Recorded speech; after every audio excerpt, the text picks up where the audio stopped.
Discover luxury living at Blue Ocean Apartments. Our apartments blend modern design with ultimate comfort. Experience unparalleled lifestyle and investment opportunities. வணக்கம் நண்பர்களே. இன்றைய தராசு மேடை நிகழ்ச்சியில் மிக முக்கியமான ஒரு விடயம் தொடர்பாக பேச இருக்கின்றோம். அனந்தகுமார திசாநாயக்காவினுடைய முஸ்லிம் விரோத போக்கு தொடர்கிறதா என்பது ஒரு பெரும் பேசு பொருளாக இருக்கிறது. உச்ச நீதிமன்ற நீதியரசர்களுக்கான நியமனத்தில் நீதியரசர் MDM லஃபாருக்கு அநீதி இழைக்கப்பட்டிருக்கிறது. மேன்முறையீட்டு நீதிமன்றத்தின் 4வது சிரேஷ்ட நீதியரசரான MDM லஃபாருக்கு உச்ச நீதிமன்ற நீதிபதியாக பதவி உயர்வு பெறுவதற்கான வாய்ப்பு மறுக்கப்பட்டிருப்பதாகவே தற்பொழுது தெரிகிறது. மேன்முறையீட்டு நீதிமன்றத்தின் தலைவராக நீதியரசர் பந்துல கருணாரத்ன செயல்படுகிறார். ஸ்ரீலங்கா கிரிக்கெட் தொடர்பான வழக்கொன்றின் சர்ச்சைக்குரிய இடைக்கால தடை உத்தரவு காரணமாக அவருக்கு உச்ச நீதிமன்றத்திற்கான நீதிபதியாக நியமிக்கப்படும் வாய்ப்பை அரசியலமைப்பு பேரவை மறுத்திருக்கிறது. இந்த நிலையில் ஜனாதிபதி அனுரகுமார திசாநாயக்கா மேன்முறையீட்டு நீதிமன்ற நீதியரசர்கள் 4 பேரை உச்ச நீதிமன்ற நீதியரசர்களாக பதவி உயர்த்த முன்மொழிந்த நிலையில் அரசியல் அமைப்பு பேரவை அதனை அங்கீகரித்திருக்கிறது. இதுதான் விடயம். ஆகவே இது ஒரு முக்கியமான பிரச்சனையாக தொடர்கின்ற ஒரு பிரச்சனையாக இருக்கிறது. இந்த விடயங்கள் தொடர்பாக JVP ஆட்சியில் முற்றுமுழுதாக முஸ்லிம்கள் புறக்கணிக்கப்படுகின்றார்களா என்ற பெரும் கேள்வி எழுகிறது. இந்த கேள்விக்கான பதில் என்ன? நிலாம்தீன் ஆய்வாளர் எங்களோடு இருக்கின்றார். அவரோடு இந்த விடயங்கள் தொடர்பாக பேசுவோம். உங்களை நாம் தராசு மேடை நிகழ்ச்சிக்கு வரவேற்கின்றோம். நிலாம்தீன் அவர்களே. நன்றி நன்றி நேர்களே. அண்மையில் ஜனாதிபதியால் நியமனம் செய்யப்பட்ட உயர் நீதிமன்ற நீதிபதிகள் நியமனத்தில் பாரபட்சம் புறக்கணிப்பு நடைபெற்றுள்ளதாக நாடு முழுவதிலும் இப்பொழுது முக்கியமான செய்தியாக இது அடிபட்டு வருகிறது. அதன் உண்மையான தகவல்கள் என்ன? அது உண்மைதான். தற்போது வெற்றிடாகமாக உள்ள 4 உயர் நீதிமன்ற நீதியரசர்கள் பதவிகளுக்கு ஜனாதிபதியால் அண்மையில் நியமனம் செய்யப்பட்டுள்ளது. இந்த 4 இடங்களும் ஏற்கனவே காணப்பட்ட வெற்றிடங்களுக்கு அமைவாக ஜனாதிபதி அனுரவினால் முன்மொழியப்பட்ட மேன்முறையீட்டு நீதிமன்ற நீதிபதிகளை நியமிக்க அரசியல் அமைப்பு பேரவை கான்ஸ்டிடியூஷனல் கவுன்சில் கடந்த வாரம் ஜனாதிபதி அனுமதி வழங்கியுள்ளது. அதற்கமைய மேன்முறையீட்டு நீதிமன்றத்தின் அப்பீல் கோர்ட் நீதிபதிகளான கௌரவ நீதிபதிகள் justice Sobhitha Rajakaruna, Menaka Wijesundera, justice Menaka Wijesundera, justice Sampath B Abeykoon, justice Sampath KP Wijeratne, அந்த ஆகியோர்களை கடந்த வாரம் ஜனாதிபதி முன்னிலையில் நியமனம் செய்யப்பட்டு சத்திய பிரமாணம் செய்துள்ளார்கள். ஆனால் இந்த 4 பேரிலும் நீதிபதி ஜஸ்டிஸ் முகமது லஃபார் அவர்கள் உள்வாங்கப்பட்டிருக்க வேண்டும். அவர் உள்வாங்கப்படவில்லை. என்ன காரணம்?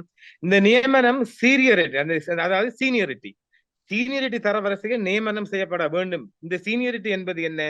1, 2, 3, 4 என்று இருக்குது. இந்த 3ஆம் இடத்தில் இருக்கின்ற முகமது லாஃபர் அவர்கள் நீக்கப்பட்டு அவர் நீக்கப்பட்டு 4ஆம் இடம் 5ஆம் இடம் எடுத்து கொடுக்கப்பட்டிருக்கின்றது என்ற வகையில், அதாவது இது சரியான முறையில 1, 2, 3, 4 என்று அமைய வேண்டும். அப்படி அமைந்தால் நீதிபதி லாபர் அவர்கள் 3ஆம் இடத்தில் உள்ளார். அந்த 3ஆம் இடத்தை கடந்து 4ஆம் 5ஆம் இடம் நியமனம் வழங்கப்பட்டது. யார் இந்த லாபர் அவர்கள்? இவர் மல்வான பகுதியைச் சேர்ந்தவர். எந்த விதமான குற்றச்சாட்டுகளும் இல்லாத ஒரு சிறந்த நீதிபதி. இவர் வழக்கில் பல தீர்ப்புகள் தற்போதும் இவர் வழங்கிய தீர்ப்புகள் தற்போதும் மாவட்ட நீதிமன்றங்கள் கேஸ்லோவாக மாறியுள்ளது. அதாவது மாறுபட்ட வழக்குகளுக்கு இவரது தீர்ப்புகள் இன்றும் ஒரு ஆதாரமாக சமர்ப்பிக்கப்பட்டிருந்தது. கேஸ்லோ என்றால் என்ன? வழக்கு ஒன்றிற்கு ஆதாரமாக நீதிமன்றில் சமர்ப்பிக்கப்பட்டது. ஏற்கனவே தீர்ப்பாக எழுதப்பட்ட தீர்ப்பை சம்பந்தப்பட்ட வழக்குகளுக்கு ஆதாரமாக காட்டுவது. இப்படிப்பட்ட இந்த முஸ்லிம்கள் மத்தியில் ஒரு சிறந்த ஒரு நீதிபதியாகத்தான் இந்த லாஃபர் அவர்கள் பார்க்கப்பட்டார்கள். அரசாங்கம் வேண்டுமென்றே இவருக்கு கொடுக்க கூடாது என்ற வகையில் தான் இந்த நியமனம் வழங்கப்பட்டிருக்கின்றது. ஆனால் இந்த நியமனம் என்பது எந்த அடிப்படையில் எப்படி வழங்கப்படுகிறது? அதனுடைய ஒரு விரிவான விளக்கம் என்ன? உச்ச நீதிமன்றத்திற்கான நீதியரசர்களை நியமிக்கும் போது அரசியலமைப்பு சட்டத்தின் கீழ் முக்கிய கோட்பாடுகள் மற்றும் பரிசீலனைகளை உள்ளடக்கியதாகும். ஜனாதிபதி மற்றும் தலைமை நீதிபதிக்கு இடையிலான ஒத்துழைப்பும் ஆலோசனைகளும் முன்னோட்டமாக ஏற்றுக்கொள்ளப்படுகின்றது. ஆனால் இவைகள் அரசியலமைப்பின் கீழ் கட்டாயமாக்கப்படவில்லை. ஆனாலும் அரசியல் அமைப்பு சபையின் வழிகாட்டுதலின் விதி 3.2 3.2 கீழ் உச்ச நீதிமன்றத்துக்கு நியமனம் செய்ய நீதியரசர்களை மதிப்பீடு செய்யும் போது மேன்முறையீட்டு நீதிமன்ற நீதிபதிகள் சீனியரிட்டி அதை பத்தி அவங்க சரியா கன்சிடர் பண்ண வேணும், அதை அவங்க பரிசீலனை செய்ய வேண்டும் என்று கூறுகிறது. மேலும் உறுப்புரை 41C அந்த பிறகு 4 மற்றும் விதி 3.2 படி நீதிமன்ற நியமனங்களுக்கான, அதாவது தனது கடமைகளை கடைபிடிக்கும் போது பிரதம நீதியரசரின் CJ கருத்தும் பரிசீலிக்கும் பொறுப்பும் அரசியலமைப்பு சபைக்கு உருவாகின்றது. ஆனால் அதே நேரம் இந்த supreme court fundamental rights case 35 என்பது 2024 ஆண்டு தீர்ப்பளிக்கப்பட்ட எனும் வழக்கில் அரசியலமைப்பு சபையானது மிகவும் கவனமாகவும் ஆராய்ந்து மிகவும் தகுதியானவர்களின் விண்ணப்பதாரர்களின் விண்ணப்பங்கள் நியமனம் செய்வதுடன் அதற்கு அமைய நியமனம் செய்வதுதான் உறுதி செய்ய வேண்டும். ஆனால் இவ்விடயம் தற்போது ஜனாதிபதியால் கடந்த வாரம் நியமனம் செய்யப்பட்ட 4 நீதிபதிகளும் கடைபிடிக்கப்படவில்லை. இவைகளை மீறி, அதாவது சுப்ரீம் கோர்ட் தீர்ப்புகளை மீறி கான்ஸ்டிடியூஷனல் கவுன்சில் சட்டத்துக்கு முரணாகத்தான் இந்த நீதிபதி வழங்கப்பட்டிருக்கின்றது. ஆனால் முக்கியமான ஒரு விஷயம் இங்கு நாம் அவதானிக்க வேண்டும். அரசியலமைப்பு சபைக்கு இவைகள் பற்றி ஆராயும் பொறுப்பும் கடமையும் இருக்கிறது. இந்த நீதிபதி லாஃபர் குறித்து ஆராயப்பட்ட தகவல்கள் ஏதும் உள்ளதா உங்களிடம்? உலகம் முழுவதும் அறியும் வகையில, அதாவது அரசாங்க வெப்சைட்லே தளத்திலே இந்த 3ஆம் இடத்தில் ஜஸ்டிஸ் லாஃபர் அவர்களின் பெயர் உள்ளது. அதே ஒரு போதுமானதுதான். அப்ப உலகம் முழுவதும் அது அரசாங்கத்திலே இருக்கு, வேற யார வெப்சைட்லயும் இல்லை, அது அவர்களின் பெயர் உள்ளதே. ஜஸ்டிஸ் லாஃபர் அவர்கள் ஏன் நியமிக்கப்படவில்லை என்ற காரணம் வெளிப்படையாக சொல்லப்பட வேண்டும், அது கூட சொல்லப்படவில்லை. லாஃபர் அவர்களுக்கு சீனியரிட்டி இருந்தும் அவர்கள் குறித்து கான்ஸ்டிடியூஷனல் கவுன்சில் ஆராயவும் இல்லையாம். கான்ஸ்டிடியூஷனல் கவுன்சில் என்பது சுதந்திரமாக வெளிப்படையாக இயங்குகின்றதா என்ற கேள்வியும் இங்க வருகிறது இல்லையா? ஜனாதிபதி 4 பேரை இந்த 4 பேரை நியமிக்கும் சிபாரிசு செய்தால் சீனியரிட்டி கடந்த 2 ஜூனியர்களுக்கு நியமனம் வழங்குவது என்பதே இங்கு பிழையாக பார்க்கப்படும் இல்லையா? எனவே இந்த மக்கள் மத்தியில் இந்த அரசியல் அமைப்பு சபை என்பது சுதந்திரமாக இயங்கவில்லை என்பதும் வெளிப்படையாக காட்டுகின்றது. ஜனாதிபதி அவர்களும் இந்த முஸ்லிமுக்கு கொடுக்க கூடாது என்ற பாணியில தான் அவரும் நடந்திருப்பதாகவே இந்த உலக தகவல்கள் தெரிவிக்கின்றது. தற்பொழுது மேன்முறையீட்டு தலைமை நீதிபதி நிசங்க பந்துல கருணாரத்னவை நம்பிக்கையில்லா பிரேரணை மூலமாக பதவி நீக்கம் செய்வதற்கு அரசாங்க தரப்பில் இருந்து இந்த விடயங்கள் தொடர்பாக செய்திகள் கசிந்திருக்கிறது. அப்படியானால் நீதிபதி லாஃபர் அவர்களை நியமிக்கப்பட வாய்ப்புகள் இருக்கிறதா? உண்மைதான். அவரும், அதாவது இந்த நிசங்காவிலிருந்து கடந்த காலங்களில் அவர் வழக்கில் தீர்ப்புகளில் சர்ச்சை கிளம்பி இருக்கின்றது. அவர்கள் இப்போதான் அதை வந்து கிளப்பி இருக்கிறாங்க. அவரை பதவி நீக்கம் செய்வதற்காக அவர் மீது இம்பீச்மெண்ட் கொண்டு வருவதற்கு 180 எம்பிக்கள் தயாராக உள்ளார்கள். அதனால் அவர் தற்போது வருகின்ற திங்கட்கிழமை, நாளை மறுதினம் அவர் தன்னுடைய பதவியை பென்ஷனுக்கு போட போகின்றார். அந்த வகையில் அதுக்கு பதில் கடமையாக ஒருவரை ஆக்டிங் CG ஒருவராக அவர் நியமிக்கப்பட வேண்டும். அது கூட ஜனாதிபதி அவசரமாக நாளை மறுதினமோ திங்கள் கடந்து செய்ய வேண்டும்.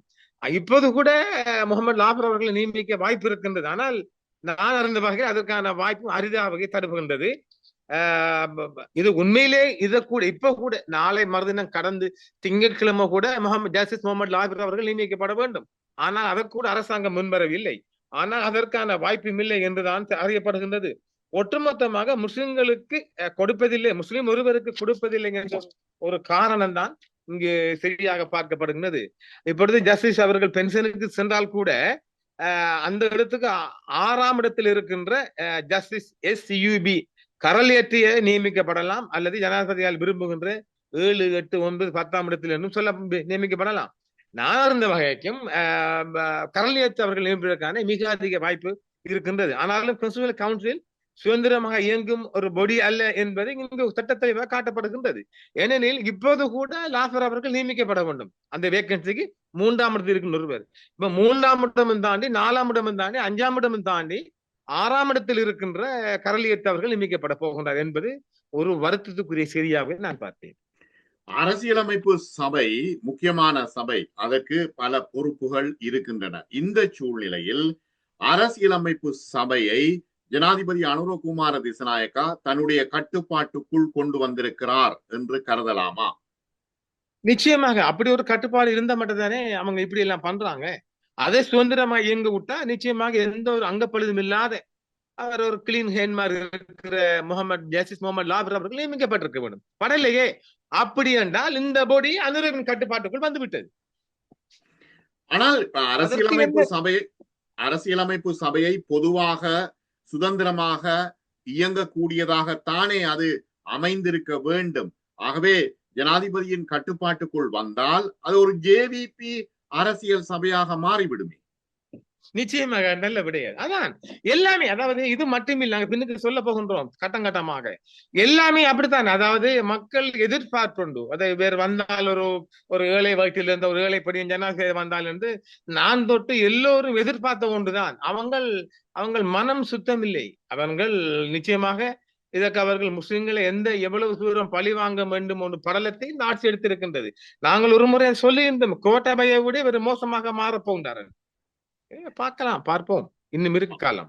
அரசியலமைப்பு சபையின் பிழையான அணுகுமுறை குறித்தும் இந்த நியமனங்களில் அநீதி நடந்திருப்பது குறித்தும் பாராளுமன்றத்தில் முஸ்லிம் எம்பிக்களினால் ஏதாவது விவாதங்கள் கொண்டு வரப்பட்டுள்ளதா? வரப்படுமா?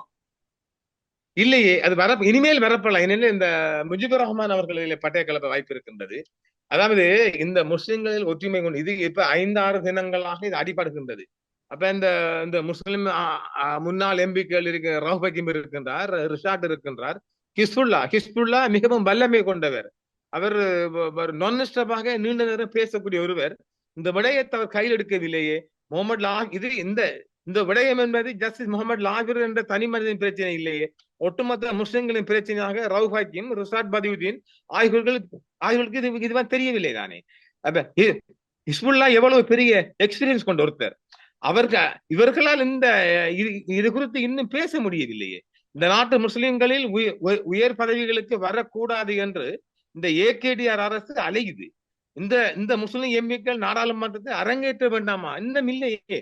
அனுரகுமார கோட்டையனை விட மிகவும் மோசமாக மாறப் போகின்றார் என்று நான் ஜனாதிபதி தேர்தலுக்கு முன்னதாக சொன்ன போது நான் ரணிலுக்கு ஆதரவானவன், ரணில் ஆதரவு என்று எத்தனை அம்பை எறிந்தார்கள். இன்று என்ன நடக்கின்றது? அதாவது சிரித்து மக்களை மயக்கி வாக்கு பெற்று வெற்றியுடன் அதே சிரிப்புடன் முஸ்லிம்களை நசுக்கி வருவதாக காணவில்லையா? இது மக்களுக்கு நன்றாக புரியணுமே. என்னால எல்லோரும் விரும்பித்தான் இதுவரை ஆட்சி கொண்டு வந்தது. ஆனால் அவங்களுக்குள் ஒரு முஸ்லிம் விரோத போக்கு இருக்குது. அது பல இடங்களில் காட்டப்பட்டிருக்கு. நாங்கள் இதுக்கு ஜஸ்டிஸ் லாபிர் அவர்கள் மட்டுமல்ல, நாங்கள் இன்னும் விடயங்களை சொல்ல போகின்றோம். இந்த ஜஸ்டிஸ் குழாமில் நியமிக்கப்பட வேண்டிய ஜஸ்டிஸ் குழாமில் தமிழ் நீதிபதிகள் யாரும் தகுதியானவர்கள் இருக்கவில்லையா? இதுக்குள்ள இல்ல. அதாவது அதை போட்டு காட்டுங்க. இந்த லிஸ்டுக்குள்ள ஒரு தமிழரும் இல்லை. அடுத்த லிஸ்டுக்கு வருது. இப்ப இந்த 4 பேர் 5 பேர் போனால் அடுத்து அது நாங்க பின்னுக்கு சொல்ல அடுத்த லிஸ்டுக்குள்ள அந்த பேர் வருகிறது. அதன் பாதுகாப்பு கருத ஒண்ணு 2 தமிழர்கள் வருகின்றார்கள், இன்னும் ஒரு முஸ்லீமாக்குள்ள வருகின்றார். அப்ப இப்படியெல்லாம் இதுல ஒரு சரியான இந்த அரசுக்கு ஒரு பதிலடி கொடுக்கப்படவில்லை என்றால் அடுத்த இன்னும் ஒரு 2 வருடம் கழித்து 2 தமிழர் ஒரு முஸ்லீம் பாதிக்கப்பட போகின்றார்கள். எனவே இது பற்றி நிறைய தமிழர்களும் உயர்மட்டங்களும் முஸ்லிம் உயர்மட்டமும் மிக அதிகமாக சிந்திக்க வேண்டும். நாம் சொல்லும் விடயத்தை அவர்கள் கணக்கில் எடுக்காவிட்டால் அதுக்கு நாங்கள் ஒண்ணு செய்யலாது. இதுக்கு நாங்கள் நிறைய சொல்ல போகணும். எனவே அது ஒரு பாரிய விடயமாகத்தான் இதை நாங்கள் பார்க்க வேண்டும். நிறைய விடயங்கள் அரங்கேறி இருக்கு இந்த நாட்டுக்குள்ள இந்த ஆட்சி வந்த பிற்பாடு. எனவே அடுத்த நீங்கள் கேட்ட கேள்விக்கு பதிக்க போனால் இன்னும் ஒரு 2 வருடம் கழித்து சுப்ரீம் கோர்ட் ஜட்ஜிகள் ஒரு 4 பேரும் அவங்க அந்த பென்ஷனுக்கு போகின்ற போது அந்த 4 இடம் ஃபில் பண்ண போது 2 தமிழர் வருகின்றார்கள். அந்த தமிழரும் பாதிக்கப்பட வாய்ப்பு இருக்கின்றது. சுயாதீனமான ஒரு நீதி அமைப்பை உருவாக்குவேன் என்று ஜனாதிபதி அனுரகுமார திசநாயக்கா குறிப்பிட்டார். ஏற்கனவே இருந்த ஜனாதிபதிகள் தங்களுடைய கைப்பாவைகளாக இந்த உச்ச நீதிமன்றத்தை பாவித்தது மிக தெளிவாகவே எல்லோருக்கும் தெரியும், ரகசியமான விஷயம் அல்ல.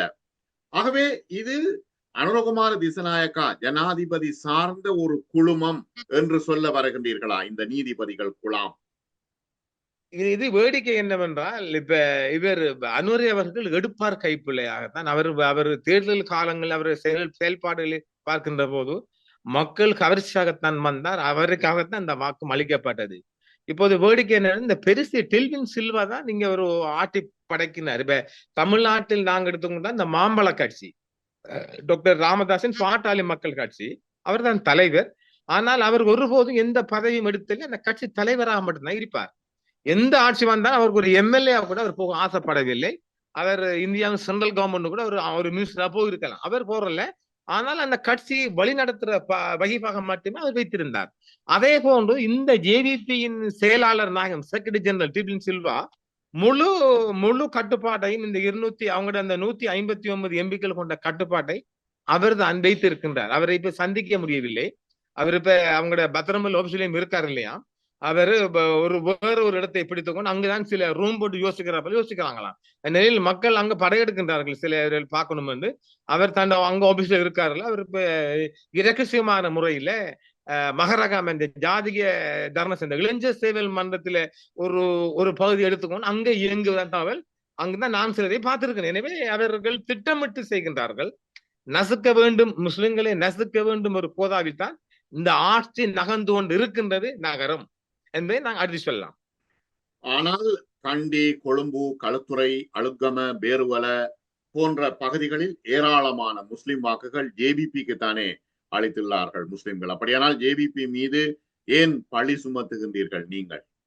உண்மையா நல்ல கேள்வி. உண்மைதான். நாடு முழுவதும் அனுரவுக்கு கிடைத்த மொத்த வாக்குகள் 42% சுமார் 56,35,000. சஜித் பெற்ற வாக்குகள் 43,65,000, கிட்டத்தட்ட 5-10 குறைய பார்த்துக் கொள்ளுங்க. 10% வாக்குகள் வெற்றி பெற்றிருக்கிறார். அனுரவுக்கு வடகிழக்கு உட்பட ஒட்டுமொத்த தமிழ் முஸ்லிம் வாக்குகள் அனுரவை வெற்றி பெற இந்த 10% வாக்கும் நாடு முழு இங்க நீங்க சொல்லப்பட்ட பகுதிகள் மட்டுமல்ல, ஏனைய நாட்டின் பல பகுதிகளிலும் முஸ்லிம்கள் தமிழர்கள் ஒட்டுமொத்தமாக பெறப்பட்ட வாக்கு தான் இந்த 12.7 லட்சம் வாக்குகள் கிடைத்திருக்கின்றது. கடந்த வாரம் கிளீன் ஸ்ரீலங்கா என்று ஒரு கோமாளி திட்டம் கொண்டு வந்து ஆட்டக்காரர்களின் கோபத்துக்கு இந்த அரசு வந்துள்ளது. கடந்த வாரமாக ஜேவிபிக்கு வாக்களித்த மக்கள் சஜித் பக்கமாக மாறி வருகின்றார்கள். இந்த விடயத்தை அரசுக்கு எத்தி வைத்துள்ளது அரசு புலனாய்வும் தேசிய புலனாய்வும். மக்களின் எதிர்ப்பு அலையை சமாளிப்பதற்காக அரசு உடனடியாக இன்றிரவே 20% மின்சார கட்டணத்தை குறைப்பதற்கு திட்டமிட்டுள்ளது. உடனே அவங்களோட அந்த பப்ளிக் கமிஷன் தெரிவித்திருக்கிறது. பொது கமிஷன் 6 மாதங்களுக்கு மின்சார கட்டணம் குறைக்க முடியாது என்று சொல்லிய அரசு 20% இறங்கி விட்டார்கள் என்றால் எவ்வளவு பயந்துட்டாங்க பாருங்க. கோட்டாவுக்கு எதிராக சிஐடி விசாரணை, அரெஸ்ட் பண்ணுங்க பாப்போம். இதெல்லாம் பேக்காட்டு. அதாவது இப்போ நாட்டில் நிலைமை மாறி வருகிறது. சரியாக சிங்கள ஊடகங்களை நம்ம மக்கள் பாக்குறோம்ல, நீங்க சிங்கள ஊடகங்களை நம்முடைய மக்கள் சரியா பார்ப்பீங்கனால் அங்கு மிக பிரபலியமிக்க 3 தளங்கள் இவங்களை வெளுத்து வாங்குது. இவங்களோட நிறைய விடயங்களை அரங்கேற்றுறாங்க. அந்த வகையில தான் நிறைய பேட்டியெல்லாம் போடுறாங்க. இந்த செய்தி தளங்களை இந்த ஜெயபால் 2-3 தளங்கள் மிக முக்கியமான தளங்கள். ஜெயபால் அமரசுங்க மிச்சம் அவர் ஜேபி காரரா இருந்துட்டு அவங்களோட உண்மையை கொண்டு வருகிறாங்க. அப்ப நாட்டுல ஒரு நிலைமை மாறி அடிக்குது. எந்த நிமிடமும் போல அது தாக்கலாம். என்ற நாட்டில் அரசுக்கு எதிரான எதிர்ப்புகளை ஓட்டக்காரர்கள் எல்லாம் கொண்டு வர போகின்றார்கள். எனவே ஒரு மோசமான நிலவரத்தை தான் கொண்டு என்றால் முஸ்லிம் மக்கள் மாறிட்டாங்க, அவங்களும் மாறி வர்றாங்க.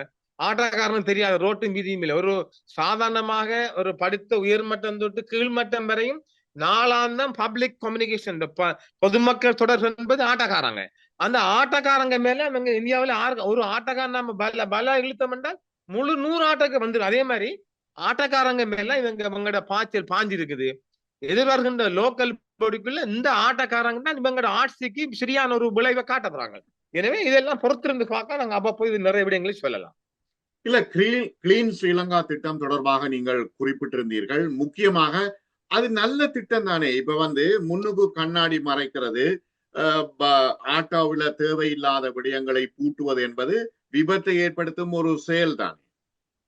அது நாங்க என்ன அர்த்தம் சொல்ற, அது முன்னுக்கு அந்த கிளாஸ்ல மறைக்கக்கூடிய விடயங்களை மட்டும் எடுத்தால் அவன் சீட் உங்களுக்கு கண்ணுக்கு குத்து. என்ன சீட்ல அவங்களுக்கு என்ன பிரச்சனை, அவன் நல்லா கொஷின் பண்ணி கார் சீட் மடிச்சுன்னா அதையும் கலட்டணும். அதெல்லாம் அவன் முன் சீட், அவன் அந்த டிரைவிங் சீட், ரைடர் சீட்டை கூட நல்லா குஷன் பண்ணி அதை கம்ஃபர்டபா வச்சு, அதெல்லாம் உங்களுக்கு என்ன பிரச்சனை? அது இதெல்லாம் ஒரு வயிற்றெரிச்சல் பொறாமத்தான். ஏன்னா இந்த ஜேவிபி காரங்களை நான் சரியா இப்ப நாங்க ஏற்கனவே சொல்லி இருக்கிறோம், ஜேவிபிக்கு நாங்க மறுபக்கம் சொல்லி இனிமேல் வருகின்ற காலங்கள் மறுபக்கம் தான். ஏன்னால் இது ஒரு எங்களுக்கு ஜேவிபி எங்களுக்கு தெரியாது. அதாவது சரியா சொல்ல போறால் நான் யாரையும் ஜேவிபிக்கு வாக்களிக்க ஒருபோதும் சொல்லல.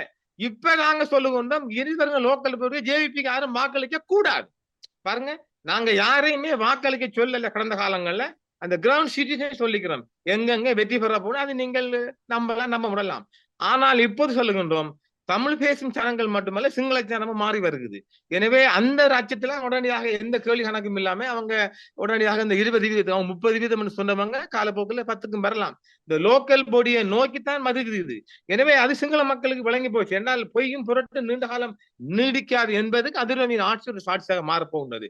நல்ல திட்டம் தான், நல்ல திட்டத்தை நல்லபடியா பயன்படுத்துங்களேன். இப்ப கொழும்புல வந்துட்டு கிளீன் பண்ண போறீங்க இந்த ரோட்டு வியாபாரம், பேமெண்ட் வியாபாரிகள். இந்த பேமெண்ட் வியாபார காரணம் கொழும்பு சிட்டிக்குள்ள மிக அதிகமாக first, second, third, fourth cross, இந்த 4 கிராஸுக்குள்ள மிக அதிகமாக அன்றாடம் சாப்பிடுறதுதான் இந்த வியாபாரம் பண்றாங்க. நிறைய பேரை பார்த்தோம்னா ஒரு 10 விதமான சிங்களவர்களை பார்க்கலாம். அப்ப இந்த கிளீன் ஸ்ரீலங்கா வரப்போற அத்தனை திட்டங்களும் முஸ்லிம்களுக்கு தான் வரப்போகுது. அதுல அடுத்த கட்டம் என்ன, இந்த ரோட்டை பிடிச்சிக்கிட்டு இல்லாட்டி கவுன்சில், இந்த பிரசபை, நகர சபை, மாநகர சபைகள்ல மீறி பில்டிங் கட்டினாக்கள கடைகளையும் கட்டிடத்தையும் உடைக்கிறதுக்கான ஒரு பேச்சை மகரகாம செஞ்சு கொண்டு இருக்கிறாங்களாம். அப்ப இதெல்லாம் இதுல 6 கூடுதலா பாதிக்கப்படுறாங்க. கிளம்பி சிட்டிக்குள்ள முஸ்லிம்கள்ல பில்டிங் முஸ்லிம் தான் பாதிக்கப்பட போறாங்க. அப்ப இங்க குறிய என்ன, கிளீன் ஸ்ரீலங்கா என்பது இல்ல, கிளீன் முஸ்லிம் அதான் பார்க்க போறாங்க. முஸ்லிம்களுக்கு எதிராகத்தான் இத்தனை நடக்க போகுது. அது இந்த ஜஸ்டிஸ்ல நிரூபிக்கப்படுகிறது.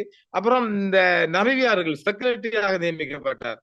அதாவது யாரு நபவி என்று அவர் ஒரு எஸ்எல்ஏ சூப்பரா சேவிஸ், அவருக்கு கூட கொடுக்கல. அவங்க எல்லாம் கொடுத்தது போறோம், அதுவும் ஒரு பிரச்சனை வரும். ஒன்றும் இல்லாத ஒரு மினிஸ்டர்ல அவரை போட்டு கிடக்குது. அப்புறம் நிறைய ஒன்றுல நான் நிறைய சொல்லலாம். அடுத்து இந்த சீனியரிட்டி, இந்த ஒவ்வொரு டிபார்ட்மெண்ட்டுக்குள்ள எஸ்எல்எஸ் அதிகாரிகள், அசிஸ்டன்ட் செக்ரட்டரி, உதவி பணிப்பாளர் இவங்களையெல்லாம் ஃபுல்லா களை எடுக்கப்பட்டு தேவையில்லாத துறைகளுக்கு கொண்டு போடப்படு. இதெல்லாம் புல் கிளீன். அப்ப எங்க என்ன இதெல்லாம் வெளிவருது செய்திகள், நாங்க தான் சொல்றோம் இதெல்லாம். அதாவது இந்த நிர்வாக அதிகாரிகள் மட்டத்தில் முற்றுமுழுதாக முஸ்லிம்கள் களை எடுக்கப்பட்டிருக்கின்றார்கள். அது கிழக்கு மாகாண சபைகளையும் கவர்னர் ஒரு அஜெண்டா. இந்த அஜெண்டா ஜேவிபி முதல் அஜெண்டா இந்த நாடு முன்னேற்ற திட்டம் இல்ல, முஸ்லிம்களை கிளியர் பண்ணணும். முஸ்லிம்களுக்கு எதிராக என்னென்ன பண்ணணும் அவ்வளவு பண்ணணும். கோட்டையை விட மோசமா இருக்கிறாங்க. இதை நாங்க சொன்னோம், எங்களுக்கு மேல அம்பாடிச்சாங்க. இப்பயும் வருவாங்க பாருங்க, இந்த 2 சோனிக்கு தான் வேலைண்டு வர போறாங்க பாருங்க. எனவே இதையெல்லாம் மக்கள் கண்டிப்பாக கொஞ்சம் சிந்திச்சு பாருங்க. இப்ப பொது தேர்தல் முடிந்தவுடன் முஸ்லிம் கேபினெட் மினிஸ்டர் வழங்கப்படவில்லை என்றவுடன் சூரா அமைப்பினர் ஜேவிபி செயலாளர் நாயகம் டில்வின் சில்வாவை சந்தித்தார்களே, அதில் ஏதாவது தீர்வு காணப்பட்டது? உண்மைதான், இதுவும் நல்ல ஒரு கேள்விதான். அவங்க போய் சந்திச்சாங்க, டில்வின் சில்வா பார்த்தாங்க. முஸ்லிம் குழு வந்து டில்வின் சில்வாவை போய் சந்தித்தது உண்மைதான். முஸ்லிம் கேபினெட் மினிஸ்டர் வழங்கப்படவில்லை குறித்து பேசப்பட்டது. டில்வின் சில்வா சொன்ன கருத்து என்ன, இந்த ஆட்சியில் முஸ்லிம், தமிழ், சிங்களம் என்ற பாகுபாடு இல்லை, எல்லோரும் ஸ்ரீலங்கன் என்றுதான் அவர் சொன்னார். அதாவது இந்த மாற்று கருத்துக்கு இடமில்லை. அவர் சொல்ல போனா இது முஸ்லிம்கள் என்று நாங்க தனியா ஒன்றுமே செய்யல, ஆனால் சந்திக்க போன குழுவிற்கு மூஞ்சில் அரைந்தா போட்டு அந்த சம்பவம் போயிடுச்சு. இப்ப இந்த முனீர் முனாஃபர் எம்பி, அவர் ஒரு அஸ்ஸேக் மௌலானா, அவர் வந்துட்டு ஜாமியா நலிமியா, அவர் நிறைய சொல்ல. அது மட்டும் இல்ல, களுத்துறை பக்கமாக முஸ்லிம் அதிபர்களை இந்த டாக்டர் ஜெயதிஸ் இப்ப இருக்கிற சுகாதார அமைச்சர், அவங்க மட்டும் இந்த களுத்துறை மாவட்டத்துல வெற்றி பெற்ற ஜேவிபி எம்பிக்கள், முஸ்லிம் பள்ளிகள், பொது அமைப்புகள், இப்படி ஏராளமான அமைப்புகளை சந்திச்சு வாக்குப்பேட்டை ஆடினாங்க. ஆனால் வாக்குப்பேட்டை ஆடி எல்லா இடங்களும் அவங்களுக்காக பிரச்சாரம் செய்து எல்லாம் செஞ்சு கொடுத்தாங்க. இப்ப அந்த முஸ்லிம் பிரின்சிபல் யாராவது அதிபர்கள் எவராவது போன் தூக்கினா அந்த போனுக்கு ஆன்சர் இல்ல, வருது இல்லை. அவங்களும் 3 மாசமா பாக்குறாங்களாம், பல விடயங்கள் பேசலாம் என்று அவங்களோட கோலை எல்லாம் அவாய்ட் பண்றாங்க. இப்ப ஜேவிபி வந்து ஒரு அஜெண்டாக்குள்ள ஒரு அரசியல் செய்கின்றாங்க. அதாவது முடிந்த அளவு முஸ்லிம் மக்களின் தொடர்புகளை அவாய்ட் பண்ணுங்க, அவர்களது போனுக்கு ஆன்சர் பண்ண வேண்டாம் என்று ஒரு உத்தரவு டில்வின் சில்வாவுக்கு அவர்களால் போடப்பட்டு. அது மட்டும் இல்லை, எந்த மீடியாவிலையும் கடந்த வாரம் சொல்லியிருந்தோம், எந்த மீடியாவிலையும் இந்த ஜேவிபி காரங்க யாரும் மீடியா இன்டர்வியூ பண்ண வேணாம், அவங்களை கேட்டுதான் செய்யணும். இப்படி ஒரு ராணுவ கட்டுப்பாடு கொண்ட, இதுக்கு இவர் ராணுவத்துக்குள்ள இல்லாத டில்வின் பெருசு அந்த ராணுவ கட்டுப்பாடு போல எல்லாத்தையும் கட்டுப்பாடு வச்சுக்கிறார். இப்ப நாங்க சொல்லி ஒரு மாசத்துக்கு சொல்லியிருந்தோம், அனுரைக்கும் டில்வினும் ஒரு பனிப்போர் உண்டு. இப்ப பனிப்போர்ல ஐஸ் ஆயிடுச்சு, எல்லாம் ஐஸ் ஆயிடுச்சு, ஒன்றுமே அவங்கள ஸ்னோ கொட்டுது. எனவே இப்ப அவர் சீனாவிலையும் ஸ்னோல அனுபவிச்சு வந்திருக்காரு. டெல்லியிலையும் அனுபவிச்சிருக்காரு. இப்ப ஸ்னோ கொட்டுது, அந்த ஸ்னோக்குள்ள ஃபுல்லா சந்தோஷமா ஜாலியா இருக்கிறாங்க. நிச்சயமாக அவங்களுக்குள்ள பணிப்புற ஒரு முடிவுக்கு வந்துட்டு அவரும் டில்வின் முடிவுக்கு அனுரை அசைந்து கொடுக்கின்றார். நிச்சயமாக ஒரு நல்ல முடிவாக அவனுக்கு வந்துட்டு இந்த சூரா சபையை கொடுக்கல, எல்லாரும் ஸ்ரீலங்கா சொன்னாங்க. அதுக்கு தான் அவங்க அசைஞ்சு கேட்டுக்கு வந்தாங்க. இதுக்கு அப்புறம் அந்த சூரா சபை தெளிவினையும் அனுரையை பார்ப்பதற்கான எந்த முடிவும் இல்லைன்னு சொன்னாங்க. ஆனால் நீங்கள் தான் தராசு மேடை நிகழ்ச்சி ஒன்றில் குறிப்பிட்டிருந்தீர்கள், விடுதலை புலிகளைப் போல இராணுவ கட்டுப்பாடு மிக்க ஒரு நல்ல அமைப்பாக ஜேவிபி இயங்கும் என்று குறிப்பிட்டிருந்தீர்கள். இப்பொழுது உங்களுடைய அந்த கருத்தை மாற்றி இருக்கிறீர்களா? நான் கருத்தை மாத்தல. அவங்க அதாவது இந்த ஜேவிபி என்பது ஒரு நல்ல கொள்கைக்குள்ள உள்ளவங்க தான். நல்ல நான் மாற்று கருத்து அரசாங்கத்துல பல ஊழல் பல இதெல்லாம் இருக்காங்க தான். இப்பயும் நல்லது நாங்க வரவேற்கலாம்.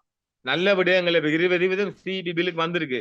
நல்ல விடயங்களை வரவேற்கலாம். அதுக்காக ஒரு ஒரு ஒரு ஒரு ஒரு மூன்றாம் இனத்தின் மீது உங்களோட வன்மத்தை கொண்டு கொட்டினாம பார்த்துக்க சும்மரிக்க முடியுமா? எல்லாத்தையும் நம்பினாங்க. நான் வாக்கை போடலையே. இப்ப வாக்கு போட்ட மக்கள் இப்ப கண்டில பாருங்க, இந்த ஒரு முஸ்லீம் அமைச்சு கொடுக்கணும் அவங்களுக்கு பாடுபாட்ட ஒழிச்சு தெரிஞ்சுட்டாங்க. 2 மாசமாக யாருக்குமே ஆன்சர் பண்ணாம ஒழிச்சே தெரிஞ்சுட்டாங்க. எந்த மூஞ்சோட ஆன்சர் பண்றாண்டு. இப்ப புலிகளை போல அவங்களும் ஒரு நல்ல கட்டமைப்பு தானே. புலிகளை பத்தி இன்னும் தான் நாங்க பெருமையா சொல்லமே, அதுவும் நல்ல ஒரு படி தானே. ஆனா இவங்களோட மனசுக்குள்ள கரை இருக்குல்ல, புலிகளுக்குள்ள மனசுக்குள்ள கரை இல்லையே. உங்களுக்கு தெரியும் ஒரு சம்பவத்தை நான் சொல்றேன். திருவண்ணாமலையில தம்பலகமத்துல நான் கிண்ணியாவில இருந்து 12 மணிக்கு ஏசி பஸ் வரும் தம்பலகாம போலீஸுக்கு முன்னாடி தான் இறங்குவாங்க. அப்ப நான் என்ன அப்ப ஒருவரை ரிசீவ் பண்ணிக்கிட்டு மோட்டர் பைக்ல வர்றதுக்கு 12 மணிக்கு போயிட்டேன். இந்த ரோட்டு அப்போது இது ஒரு 20 ஆண்டுக்கு முன்னாடி நினைக்கிறேன் நான், குறைஞ்சது இது புலிகளின் பொல்லாத காலங்கள் நினைக்கிறேன். எங்களுக்கு தான் மடியில கனம் இல்லையே. நான் தனியா தான் போனேன். காட்டு வழி புலிகள் கட்டுப்பாடு கொண்ட தமிழ் பிரதேசம். நான் போனேன். போய் அவர் ரிசீவ் பண்ணி வரும்போது முன்னுக்கு டயர் பஞ்சர் ஆச்சு. 2 பேரும் வந்தாங்க, ஆயுத முனையில் இல்லாம சிவில் இல்லாம வந்தாங்க. என்னாச்சுன்னாங்க, இப்படி பஞ்சர் ஆயிட்டேன், எங்களுக்கு கூட வாங்கன்னாங்க. எப்பா போக்குள்ள ஒருத்தர் இந்த வயல்வெளியில மீன் பெட்டி வருவாரு, கையில நீண்ட வாள். பார்த்தோன்னே சில்லுன்னு என்னடா விட்டப்புறம் பாவியிலண்டு எங்களுக்கு டிபியை தந்து விட்டு பணமே வாங்கலே. அப்ப என்ன சொல்ல போறாங்க நீங்க? நான் மறுநாள் போய் தான் காசு அனுப்பினேன் போல, கையில காசு இருக்குல்ல நினைக்கிறேன், தேவையில்லை இங்க பிடிஞ்சு பாப்பேன் அனுப்பிட்டாங்க. இப்ப இது அது ரெண்டும் இயக்கப்படிய மாதிரி தானே. அப்ப எங்களை அவங்களுக்கு எம்சிக்க தெரியலையா? நல்ல கொள்கை கொண்ட சித்தாந்தம் தான் எல்லிட்டி, இவங்களும் நல்ல சித்தாந்தம் தான். ஆனா ஆட்சி வந்த பிறகு அவங்க ஃபுல்லா மாறிட்டாங்களே, அதுக்கு நாம என்ன செய்யலாம்? எனவே நான் மாறவில்லை, இந்த ஜேவிபி என்ற ஒரு ஒரு ஒரு சதிகார கூட்டம் மாறி இருக்கின்றது. இது நீண்ட காலம் இந்த ஆட்சி நீடிக்காது நான் மீண்டும் மீண்டும் சொல்லுங்க. ஆனால் இப்ப ஜஸ்டிஸ் லாஃபருடைய பிரச்சனை, மற்றது ஒரு மினிஸ்டரை நியமிக்காத பிரச்சனை என்பது ஒரு சில பிரச்சனைகள் தான் இங்கு தெரிகின்றன. இப்ப இந்த சூழ்நிலையில் முஸ்லிம் மக்கள் மீது வன்மத்தை ஜேவிபி காட்டி வருகிறது என்று குற்றம் சாட்டலாமா நேரடியாக? இப்ப இவர் முனீர் மௌலவி எடுத்துக்கொள்வார். முனீர் மௌலவி என்ற அந்த முனீர் மலாஃபர்னா அவர் ஒரு ஜாமியா நலிமியா, அவர் அசேக் மௌலானா, அவர் அசேக்.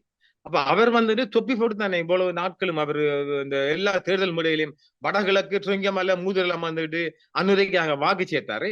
அப்ப அவர் அந்த தொப்பி போட்டுக்கு அந்த அவங்க போட்ட பிச்சை பாதி அமைச்சு எடுத்திருக்கலாம் இல்ல, தொப்பியை கலட்டிப்பட்டு எடுத்திருந்தாரு. அப்ப அதே அவருக்கு ஒரு கேவலமா பழங்கலையா? உங்களுக்கு தெரியா, இவர் கோட்டை என்ற ஆட்சியில நாங்க இவர் மேல எங்களுக்கு கோபம் இருக்கு. நீதி அமைச்சர் சப்ரி அவர்கள் மீது, அலி சப்ரி அவர்கள் கோபம் இருக்குதான். அலி சப்ரி அவர்கள் எங்களுக்கு கோபம் இருக்குதான். ஆனாலும் அவர் 2 தடவை ரிசைன் பண்ணினாரு. எவ்வளவு மானஸ்தான் பாருங்க. இவர் அஸ்தேகன் மகளான இந்த கேவலங்கிட்ட பாதி அமைச்சுக்கா இன்னும் மெச்சிக்கிறிக்காரு. அப்படியா அலி சப்ரி கொண்டோம்னா அந்த ஆள் எவ்வளவு ஜென்டிமேன், எங்களுக்கு கோபம் இருக்குது. அது விஷயம் அவர் பேச்சுக்கெல்லாம் எங்களுக்கு வித்தியாசம் இருக்கு. ஆனா அவர் ஒரு ஜென்டிமேன், அவர் மானஸ்தன் ஜென்டிமேனே.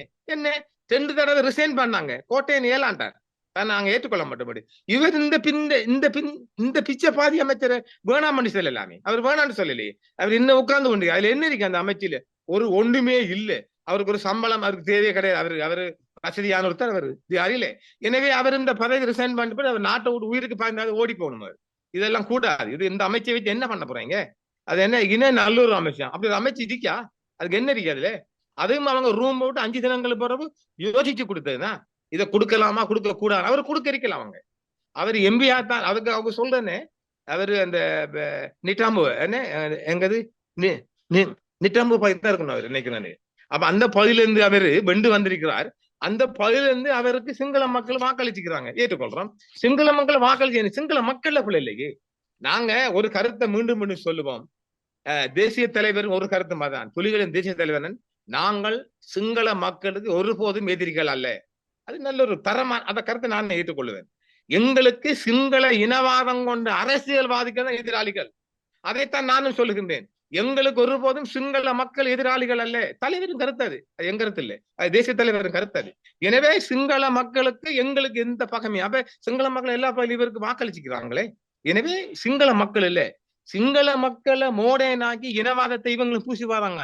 மறைமுகமான புத்திசாலித்தனமான ஒரு இன்டெலிஜென்ட் ரசிசம் நாங்க சொல்லலாம் அது. எனவே சிரித்து சிரித்து மயக்கி எங்களை பழி வாங்குவது. எனவே நான் மாறவில்லை, அவங்கள கொள்கையை நான் ஏற்று இந்த ஆட்சி வர வேண்டும் என்று சந்தோஷப்பட்ட நானும் வருவேன். நான் யாரையும் வாக்களிக்க சொல்லல.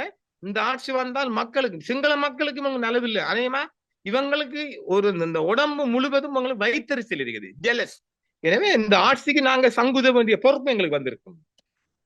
ஆரம்பத்தில் கூறியிருந்தீர்கள் ஜஸ்டிஸ் லாஃபர் விடயம் என்பது திட்டமிட்ட, நன்கு வடிவமைக்கப்பட்ட சதி, அநீதி, இனவாதம் என்று. நாங்கள் இனவாதத்தை ஒருபோதும் கையில் எடுக்க மாட்டோம் என்று நாடாளுமன்றத்தில் பிரதமர் ஹாரினி தொடர்ந்து தெரிவித்திருக்கின்றாரே. உண்மைதான். அது உதய கம்மன்பில, சரத் வீரசேகர, விமல் வீரவேந்திர போன்றவர்களுக்கான எச்சரிக்கை. அதன் அர்த்தம் அதுவல்ல. அது அர்த்தம் அவங்களுக்கு எச்சரிக்கை சொல்லப்பட்டிருக்கு. வர்த்தக ரீதியாக, பதவி வழியாக, கல்வி வழியாக, கட்டம் கட்டமாக, அறிவுபூர்வமாக ஜேவிபி நாங்கள் செய்வோம். இந்த இனவாத செயல்களை நாங்க செய்வோம். நீங்க கூக்குரலுக்கிட்டு கும்மாளம் போட்டுக்கு வராதங்க, ஆர்ப்பாட்டம் இல்லாது மெதுவாக நாங்கள் செய்வோம், நீங்கள் பொத்துக்கிட்டு இருந்தால் போதும் என்று இந்த இனவாதிகளுக்கு இந்த அரசு சொல்லாம சொல்லுது. நாங்க செய்வோம், அவங்க செஞ்சு அனுக்கிறாங்க. நாங்க கட்டம் கட்டமா செய்வோம். ஆட்டனை சோழனை கடை, இந்த ஆட்ட அந்த பார்ட்ஸ்கள், எக்ஸ்ட்ரா ஃபிட்டிங் எல்லாம் மிக அதிகமாக நீங்க பாத்தீங்கன்னா பஞ்சிகாவத்தை கிட்டத்தட்ட ஒரு 75% கடைகள் முஸ்லிம் கடைகள். நல்லா மக்கள் கேட்டுக்கொள்ளுங்க, முஸ்லிம் கடைகள் தான். இப்ப அந்த கடையெல்லாம் இப்ப வந்துட்டு அந்த கொழும்பு வர்த்தகம் ஃபுல், அதாவது கொழும்பு வர்த்தகம் என்பது முஸ்லிம்கள் தானே, அது எந்த சந்தேகம் இல்லையே. இதை முறியடிக்கணும் என்பதுதான் இந்த அரசியல கொடிய திட்டம். இது ஒரு மறைமுகமான, வெளிவராத, இரகசியமான ஒரு ராணுவ ரகசியம் போன திட்டம் தான் அது. எனவே அதை இப்ப அந்த வன்மத்தை அவங்க அழகா காக்குறாங்க. இப்ப என்ன கிளீன் ஸ்ரீலங்கா செய்ய வேண்டிய இப்ப என்ன செய்யறாங்க, ரயில்வே ஸ்டேஷன் செய்யலாம், பஸ் ஸ்டாண்ட் செய்யலாம், அதை செய்யுங்க. அதை விட்டு எடுத்துடனே ஆட்டோவில கை வச்சது என்பது உங்களோட ஆட்சிக்கு ஆபத்து. அந்த ஆட்டக்காரன் தான் சங்குத போறான். எனவே இவங்களோட வன்மத்தை கொண்டு கொட்ட வராங்க. நாம ஒருபோதும் சிங்கள மக்கள் மத்தியில வன்மத்தை விதைக்கல. இந்த ஆட்சி 2 சிறுபான்மையினமே நசுக்க போகின்றது. நசுக்கிட்டு இன்னும் கொஞ்சம் நான் பாக்கி அதை நாங்கள் நிறைவேற்றுவாங்க. இந்த விடயத்தில் ஜஸ்டிஸ் லாஃபர் அவர்களுக்கு இழைக்கப்பட்டுள்ள இந்த அநீதிக்கு நீதி கிடைக்கக்கூடிய வாய்ப்பு இருக்கிறதா? அப்படி கிடைக்க வேண்டுமானால் என்ன செய்ய வேண்டும் மிஸ்டர் நிலாம்தீன்? இந்த ஜஸ்டிஸ் முகமது லாஃபர் அவர்கள் தற்போதைய அப்பீல் கோர்ட்டுக்காக தொடர்ந்து இருப்பாரானால் இந்த வருடம் ஜூன் மந்த்துக்கு அவர் வந்து பென்ஷனுக்கு போக வேண்டும். ஆனால் தற்போது ஜனாதிபதியால் வழங்கப்பட்டுள்ள உயர் நீதிமன்ற நீதிபதிகள் நியமனத்திற்கும் உள்வாங்கப்பட்டால் ஜஸ்டிஸ் லாஃபர் அவர்கள் மேலும் 2 வருடங்கள் கடமையாற்றலாம். நாட்டில் முஸ்லிம் ஒருவர் மிக உயர்ந்த பதவி. இதை முறியடிக்க வேண்டும் என்றால் ஜஸ்டிஸ் லாஃபர் அவர்களுக்கு இந்த ப்ரொமோஷன் வழங்கக்கூடாது. 5 மாதம் கடத்தினால் ஜஸ்டிஸ் லாஃபர் அவர்கள் பென்ஷனுக்கு போக முடியாது, அப்படியே போயிடலாம். இது ஒரு திட்டமிட்டப்பட்ட, ஓரங்கட்டப்பட்ட இனவாதம் தான். ஜேவிபி காரணங்களை பொறுத்த மாட்டில் கிளீன் ஸ்ரீலங்கா என்ற திட்டத்தில் முதலில் ஜேவிபி காரர்களின் கிளீன் மைண்ட் ஆஃப் ஜேவிபி என்ற திட்டத்தை 150 எம்பிக்களும் அவங்களோட மனசிலிருந்து ஆரம்பிக்க வேண்டும். இவர்களின் நாடி, நரம்பு, நாளம், ரத்தம் முழுவதும் இந்த இனவாதமும் இந்த முஸ்லிம்கள் மீதான வெறுப்பும் ஊறி போயிருக்கு. அதற்கான உதாரணம் தான் அண்மையில் மகரகம கேன்சர் ஹாஸ்பிட்டல்ல ஒரு குழந்தைக்கான சைல்ட் யூனிட் ஒன்றை கட்டிக்கிறாங்க. இந்த ட்ரீட்மெண்ட் என்பது கூடுதலாக வெளிநாடுகள் செய்யறாங்களாம். ஆனால் கதிர்காம பன்சல ரஸ்ட் போர்டு என்ற அந்த ரஸ்டி போர்டு உண்டு. அவர்களது அந்த பன்சல ரஸ்டி போர்டு நிதியில் இருந்து 1 கோடி நிதியை ஒதுக்கி ரணில் ஆட்சியில் அந்த பில்டிங்கை கட்ட முடிவெடுத்துக்கிறாங்க. பில்டிங்கும் கட்டி முடிஞ்சாச்சு. அதுக்கு இப்போது இருக்கிற சுகாதார அமைச்சர் நலிந்த ஜெயஜிஸ் அவர்களை கால் பண்ணி கூப்பிடுகிற வந்துட்டார். இந்த பில்டிங் கல்வெட்டில் அந்த பன்சல ரஸ்ட் போர்டுல அவங்களோட நேம் இருந்திருக்கு. அதை எல்லாரும் கல்வெட்டில் அவங்களோட பேரை வைப்பே தான் பலமே. ஆனால் இவர்களை பார்த்து மினிஸ்டர் கோபம் கொண்டு வெளியாட்கள் இப்படி யாரும் தனிப்பட்ட ரீதியில் பில்டிங் அமைக்க வராதீர்கள், உங்களின் பேர்களை பொறிக்க வராதீர்கள், நீங்கள் இப்படியாக பில்டிங் அமைத்து அரசனை ஒப்படைக்கும் போது அவைகளை பராமரிப்பது அரசுக்கு சிரமம் என்று பேசிக்கொண்டார். இந்த மேட்டர் கடந்த வாரமாக சிங்கள மக்கள் மத்தியில் ஒரு மிகப்பெரிய பேசுபொருளாக மாறிவிட்டது. எப்படி கொடிய மனசு, எவ்வளவு மட்டமான புத்தி பாருங்க. அதான் கிளீன் ஸ்ரீலங்காவில் கிளீன் மைண்ட் என்று நான் சொல்ல வரேன். இதைத்தான் மஹிந்தர் ஆட்சியில் அமைச்சர் மேட்விண்டி சில்வா சொல்லுகின்றார். அனுபவமற்ற கலாநிதிகள் கொல்லர்களை விட மோசமானவர்கள் சொல்லுகின்றார். எப்படியா? அனுபவமற்ற கலாநிதிகள் கொல்லர்களை விட மோசமானவர்கள் சொல்லுகின்றார். எவ்வளவு ஒரு வார்த்தை பாருங்க. அதே இந்த விடயத்தில் நாட்டுக்கு, அதாவது இப்ப நீங்க கேட்ட கேள்வி சொல்ல, இந்த விடயத்தில் ஒன்றும் நடக்காது, நீதி கிடைக்காது. அதாவது மண்டே இவருக்கு ஒரு புதிய ஒருவர் கரலியத் என்பவர் அப்பயும் பண்ணதுக்காக ஒரு முடிவு எடுத்துக்கிறாங்களாம். முதலில் ஒரு அமைப்பு உருவாக்கப்படும், முஸ்லிம்கள் மத்தியில ஒரு அமைப்பு உருவாக்கப்பட வேண்டும். முஸ்லிம் தொழில்சார் பதவிகளில் இருப்பவர்கள், சமூக செயல்பாட்டாளர்கள், இளைப்பாறைய நீதிபதிகள், டாக்டர்ஸ், என்ஜினியர், SLAs ஆபீசர், இப்படி ஏராளமான லோயர்ஸ் ஆக்கெல்லாம் ஒரு அமைப்பை உருவாக்கணும். முஸ்லிம் தனவந்தர்கள் யாராவது முன்வந்து இந்த அமைப்பை இயங்குவதற்கான ஒரு ஒபிஸ் ஒன்று இயங்க வேண்டும். அந்த ஒபிஸ் எப்போதும் இயங்க வேண்டும். அங்கு 4-5 ஒபிசஸ் நியமிக்கப்பட வேண்டும். அவர்களுக்கான ஒரு சலரி ஏற்பாடு. என்றால் இந்த இருக்கிற 5 வருஷத்துக்குள்ள சிங்கள மக்கள் மத்தியில் ஒரு ஆர்ப்பாட்டம் வந்தால் மட்டும்தான் ஆட்சி மாற்றத்தை பற்றி சிந்திக்கலாம். தமிழர்களோ முஸ்லிம்களோ ஒருபோதும் ஆட்சி மாற்றத்தை கொண்டு வர இயலாது. ஆனால் இந்த 5 ஆண்டுக்குள்ளையும் தமிழர்கள் முஸ்லிம்கள் மிக அதிகமான அளவு பாதிக்கப்பட போகின்றார்கள். அது கட்டங்கட்டமா மக்கள் மத்தியில வெளியாகும். ஒரு அமைப்பு ஒன்று இப்படி உருவாக்கினால் மட்டும்தான் நாங்க நீதி பார்க்கலாம். ஒரு இன்டர்நேஷனல் பாடிக்குள்ள இதை கொண்டு செல்லணும். இந்த அமைப்பு என்று ஜெனீவா ஹியூமன் ரைட்ஸ் மட்டுமல்ல, இன்டர்நேஷனல் பாடிகளுடன் எப்போதும் இணைப்பில் இருக்க வேண்டும். அந்த அமைப்பு என்பது உலகம் முழுவதும் எங்கும் தமிழ் அமைப்பு இணைக்கப்படும். இதைத்தான் நான் ஒரு 10 ஆண்டு காலமா சொல்லி வரேன். மிக தனியே நாம இயங்கி எந்த முடிவும் காணப்பட மாட்டோம். புலம்பெயர்ந்து வாரும் மக்களுடன் அமைக்கப்பட்ட ஒரு அமைப்பாக ஒரு முஸ்லிம் அமைப்பு ஒன்று உருவாக்கப்படும். அது அமைக்கப்பட வேண்டும். இப்ப இவர் மட்டுமில்லையே, இன்னும் ஒரு 2 வருடம் கடந்து மறைக்காரன் நகரம் ஜஸ்டிஸ் மறைக்கார் என்ற ஒருவருக்கும், சசி மகேந்திரன் ஒருவரும், தர்மரட்னம் ரெட்னம் அவருக்கும் வரப்போகுது. இந்த 3 பேருக்கும் இதே பிரச்சனை வரப்போகுது. இன்டர்நேஷனல் ஜஸ்டிஸ் ஆர்கனைசேஷன் போன்ற அமைப்புகளும் இப்படிப்பட்ட முறைப்பாடுகளை நாங்கள் செய்ய வேண்டும். சுப்ரீம் கோர்ட்ல ஃபண்டமெண்டல் ரைட்ஸ்ல 35ஆம் நடைபெற்ற அந்த கேஸ கூட அனுரஸ் ஃபைட் எடுக்கலையே, அதை கூட அவர் கணக்கெடுக்கலையே. கம்பால் இருந்த இந்த கம்பால இந்த முனீர் மௌலவி தெரிவு செய்யப்பட்டார். அவருக்கு கொடுத்த அமைச்சனையாம் தேசிய ஒருமைப்பாடாம், நேஷனல் இன்டெகிரிட்டி. அது என்ன இருக்கு? அதுல ஒன்றுமே இல்ல. அது வெறும் சிலாலங்கடி சில்லு, அதுல ஒண்ணுமே. ஆனால் அவர் புல்கரிந்து கூட கொடுக்காமத்தான் அவ்வளவு மோசம் பண்ணினாங்க. அது மட்டும் இல்ல, இப்ப இவர் முன்னால் அந்த சபாநாயகர நியமிக்கப்பட்ட ரன்பலோட கலாநிதி பாட்ட பிரச்சனைக்கு வந்த போது அடுத்த பதவிக்கு வர இருந்தவர் டாக்டர் சாலி அவர்கள். அவருக்கு அதை கொடுக்க கூடாது என்றுதான் இந்த JVP மீடியா தான் அவர் ஒரு மோசமாக டாக்டர் என்றெல்லாம் கதை எடுத்துட்டாங்க. அதை வேற டேமேஜ் பண்ணி விட்டு அந்த பதவிக்கு வரக்கூடாது. பாருங்க, இது மட்டும் இல்லையே, இப்ப நாங்க எத்தனையே சொல்ல போறலாமே. அவர் அனுரவுக்கு தேர்தலில் வாக்கு வேட்டையாடி நாடு முழுவதும் தொப்பியோட்டு பெறாரஞ்ச இந்த முனீர் முலாஃபர் மௌலவிக்கு தலையில தொப்பி இல்லாம தானே அவர் போய் அந்த பதவி ஏற்றுக்கொண்டாரு.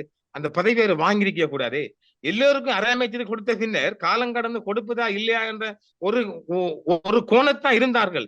ஆனாலும் ஒரு இனத்தை அவமானப்படுத்த இல்லையாது. எல்லோரும் கொடுத்து முடிஞ்ச பிறகு கடைசியா ஒரு 7-5 தினங்களுக்கு பிறகுதான் அவருக்கு இந்த மாதிரி ஒரு என்ன அமைச்சியா தேசிய ஒருமைப்பாடு. அதே மாதிரி அங்க ஒண்ணும் இல்லை. அப்படி தேசிய ஒருமைப்பாடு மனம் கிடையாது இல்ல, சும்மா கொடுத்தாங்க. எனவே அதெல்லாம் ஒரு போலி போய் அடுத்த. அதனால் இந்த விடயத்தை இன்டர்நேஷனல் பாடிக்குள்ள நாங்க கொண்டு செல்ல வேண்டும்.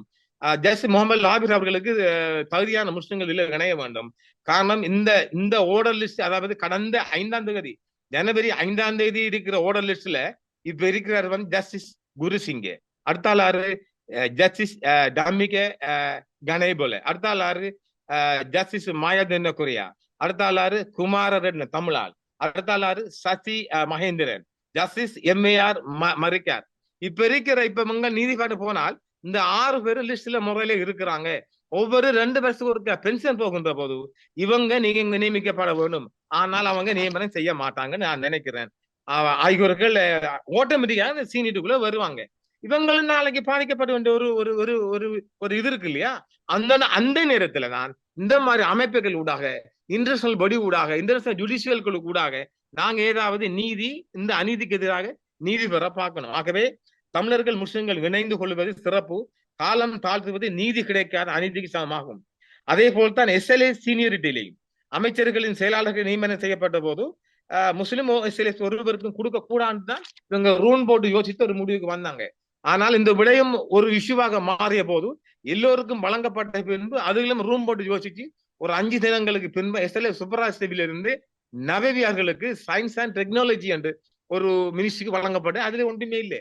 அந்த மினிஸ்ட்ரி வேற மினிஸ்ட்ரிக்குள்ள வந்தாலும் இப்ப ஒவ்வொரு மினிஸ்டர் 5 மினிஸ்ட்ரி வச்சிருக்காங்க இல்லையா, அதுக்குள்ள இப்படியான ஒன்று இருக்கு, பேருக்கு ஒன்றுமே இல்லை.